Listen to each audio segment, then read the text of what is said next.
21व्या अखिल भारतीय अधिवेशनचा औचित्य साधून BMSने म्हणजेच भारतीय मजदूर संघाने एक महत्त्वपूर्ण निर्णय घेतलेला आहे। आज 25 फेब्रुवारी 2026 ला एक महत्त्वपूर्ण निर्णय घेतलेला आहे।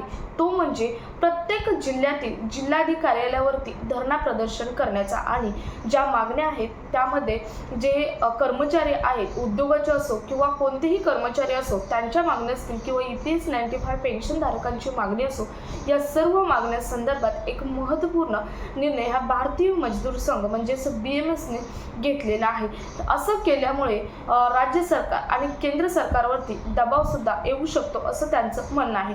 त्याची एक प्रेस रिलीज नोट रिलीज झालेली आहे। नेमकी प्रेस रिलीज नोट ही काय आहे तीच आपण आजच्या व्हिडिओमधून डिटेलमध्ये पाहणार आहोत, कारण या प्रेस रिलीज नोटमध्ये सर्व काही दिलेलं आहे। आजची मागणी कशा संदर्भात असणार आहे किंवा कुठे धरणा प्रदर्शन केलं जाणार आहे या संदर्भात अतिशय महत्त्वपूर्ण अपडेट असलेली ही प्रेस नोट आहे। नेमकी प्रेस नोट काय आहे तीच आपण डिटेलमध्ये पाहूया, त्यामुळे व्हिडिओ स्किप न करता शेवटपर्यंत पाहायचे। चॅनलवर पहिल्यांदा आला असेल तर अशाच महत्त्वपूर्ण आणि गव्हर्नमेंटच्या नवीन अपडेटसाठी चॅनल सबस्क्राईब करा, त्याचबरोबर शेजारील बेल आयकॉन सुद्धा ऑन करून ठेवा, म्हणजे असेच महत्त्वपूर्ण अपडेट तुमच्यापर्यंत रेग्युलर पोहोचत राहतील। तर नमस्कार, मी पूनम आणि तुम्ही पाहत आहात पुन्हा एक नवीन अपडेट। चला तर बघूयात ही प्रेस नोट नेमकी काय आहे। तर बघा, त्यांची प्रमुख मागणी हीच आहे की BMS डिमांड, त्यांचं हेडिंगच आजच्या धरणा प्रदर्शनचं आहे, increase the minimum pension from 1000 under EPS 95 to 7500। म्हणजे EPS 95 पेन्शनधारकांची पेन्शन ही 1000 वरून 7500 करण्याचं ही प्रमुख हेडिंगच आहे। पुढे नेमकी काय मागणी आहे पाहूयात। तर बघा, भारतीय मजदूर संघ दिल्ली प्रदेश, भारतीय मजदूर संघ 25 फरवरी को देशव्यापी विरोध दिवस मनाएंगे। म्हणजे भारतीय मजदूर संघ 25 फेब्रुवारी म्हणजे आजचा दिवस देशव्यापी विरोध दिवस मानणार आहेत। पूरी उड़ीसा में आयोजित 21वें अखिल भारतीय अधिवेशन के आह्वान पर भारतीय मजदूर संघ म्हणजेच BMS 25 फेब्रुवारी 2026 को पूरे देश में विरोध दिवस मनाएंगे। म्हणजे पूर्ण देशभरात, फक्त ओडिसात नाही तर पूर्ण देशभरात आजचा दिवस विरोध BMS मानणार आहे। इस दिन BMS की सभी इकाइयाँ जिला मुख्यालयों पर धरना प्रदर्शन आयोजित करेंगे। म्हणजे प्रत्येक जिल्ह्यातील, भारतातील प्रत्येक जिल्ह्यातील जिल्हाधिकारी कार्यालयावरती धरना प्रदर्शन केलं जाणार आहे, ताकि केंद्र और राज्य सरकारों पर विभिन्न क्षेत्रों और उद्योगों की श्रमिकों की लंबित समस्याओं समाधान हेतु दबाव। म्हणजे यामुळे काय होणार आहे तर त्यांचं असं म्हणणं आहे की केंद्र किंवा राज्य सरकारवर विविध क्षेत्रातील जे कर्मचारी, उद्योग समूहातील जे कर्मचारी आहेत किंवा पेन्शनधारक आहेत, पेन्शनधारकांचा पुढे मुद्दा आहे, यांची ज्या समस्या आहेत त्यांचा समाधान हेतुपूर्वक दबाव हा त्यांच्यावर पडणार आहे। त्यानंतर बघा, BMSने वेळोवेळी सरकारकडे अनेक सक्षम मुद्दे, ज्वलंत मुद्दे सरकारकडे नेले होते, परंतु आत्तापर्यंत अनपेक्षित सकारात्मक किंवा ठोस कारवाई त्याच्यावरती कोणत्याही प्रकारची झाली नाही असंही त्यांनी आज सांगितलेलं आहे, या प्रेस नोटमध्ये सांगितलेलं आहे। त्यानंतर लाखों मिड डे मील और आशा कार्यकर्ता आज भी अत्यंत अल्प मानदेय पर कार्य कर रहे। म्हणजे आशा वर्कर जे आहेत त्यांचाही मुद्दा आजच्या या धरना प्रदर्शन में त्यांनी घेतलेला आहे। 5 दशकों की सेवा के बाद भी आंगनवाड़ी कार्यकर्ताओं को केवल योजना कमी माना जाता है, जबकि उनके प्रतिदिन 10 घंटे से अधिक कार्य लिया जा रहा है। म्हणजे 10 तासापेक्षा जास्त काम अंगणवाडी सेवकाकडून करून घेतलं जातं, परंतु तसं त्यांना मानधन दिलं जात नाही, हाही मुद्दा यावरती सांगितलेला आहे। त्यानंतर महिला एवं बाल विकास मंत्रालय द्वारा मानदेय वृद्धि के प्रति अनिच्छा दिखाई जा रहा है।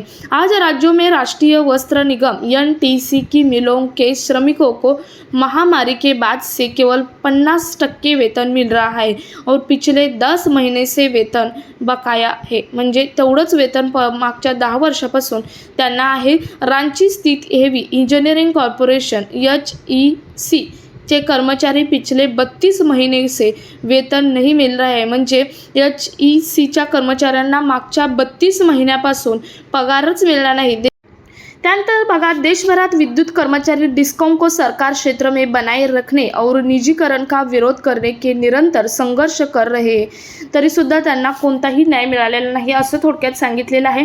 त्यानंतर अतिशय महत्त्वाचा मुद्दा म्हणजे EPS 95 पेन्शनधारकांसंदर्भातील काय म्हटले आहेत बघा. EPS 95 के अंतर्गत न्यूनतम पेंशन म्हणजे EPS 95 पेंशनधारकां अंतर्गत येणारी न्यूनतम पेंशन 1000 आज भी अपरिवर्तित है.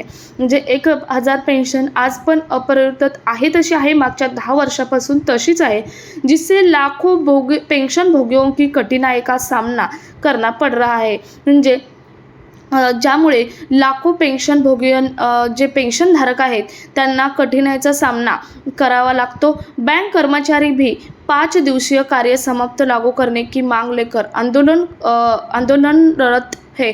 म्हणजे बँक कर्मचारी, मागे तुम्ही बघितलं असेल, बँक कर्मचाऱ्यांनी सुद्धा 5 दिवसाचा जे कार्य समाप्त केलं होतं आणि पुढेही करणार असं सुद्धा सांगितलेलं आहे. नेमक्या यामध्ये प्रमुख मागण्या काय आहेत बघा. म्हणजे आजचं जे धरणा प्रदर्शन प्रत्येक जिल्हाधिकारी कार्यालयावरती केलं आहे आणि त्याची प्रेस रिलीज झालेली आहे. त्यामध्ये त्यांनी नेमकी ज्या मागण्या आहेत ती मागण्या नेमक्या काय काय केलेल्या आहेत, ज्या की कर्मचारी आणि पेन्शनधारकांसंदर्भातील मागण्या आहेत. प्रमुख मागण्या पाहूयात. श्रम कानूनों का सभी क्षेत्रों एवं श्रमिकों वर्गों में बिना किसी अपवाद के सख्ती से और सार्वभौमिक रूप से पालन सुनिश्चित किया जाए. अत्यंतय की भावना के अनुरूप से औद्योगिक संबंध सहायता 2020 तथा व्यावसायिक सुरक्षा स्वस्थ एवं कार्य परिस्थितियों संहिता 2020 में श्रमिकों को चिंताओं का समाधान किया जाए. भारतीय श्रम सम्मेलन को तत्काल बुलाया जाए तथा विभिन्न त्रिपक्षीय समितियों का पुनर्गठन कर उन्हें नियमित, प्रभावी एवं सार्थक रूप से संचालित किया जाए. EPS 95 के अंतर्गत न्यूनतम पेंशन 1000 म्हणजे 1000 से बढ़कर 7500 प्रतिमाह की जाए. साथ ही महंगाई राहत प्रदान की जाए तथा आयुष्मान भारत योजना से जोड जाए. म्हणजे EPS 95 पेन्शनधारकांसंदर्भात त्यांनी अतिशय महत्त्वपूर्ण मागण्या केलेल्या आहेत बघा. 1000 वरून 7500 पेन्शन करा असं सांगितलेलं तर आहेच. यांची मागणी आधी तुम्ही बघितलं तर भारतीय मजदूर संघाने 5000 मागणी केली होती, परंतु आता त्यांनी 7500 त्यांनी सुद्धा मागणी केलेली आहे. शिवाय महागाई भत्ता सुद्धा प्रदान करा आणि आयुष्यमान भारत योजनाशी EPS 95 पेन्शनधारकांना जोडा अशी सुद्धा अतिशय महत्त्वपूर्ण मागणी EPS 95 पेन्शनधारकांसंदर्भात केलेली आहे. तसेच EPS और EPF की कवरेज सीमा बढ़कर अधिक श्रमिकों को लाभान्वित किए जाए. EPS की वेतन सीमा 21000 से बढ़ाकर 42000 करा. त्यानंतर बघा, भुगतान बोनस अधिनियम 1965 के अंतर्गत बोनस पात्रता की सीमा वर्तमान वेतन स्तर के अनुरूप बढ़ाई जाए.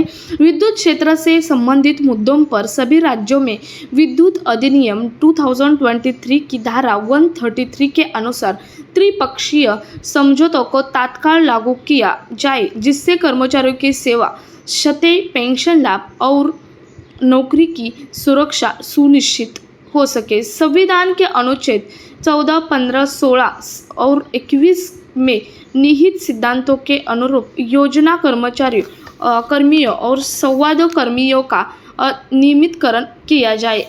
तर बघा, यामध्ये आणखी 2 पेजेस ॲड आहेत, परंतु प्रमुख ज्या मागण्या आहेत त्या प्रमुख मागण्या मी तुम्हाला आजच्या व्हिडिओमधून सांगितलेल्या आहेत.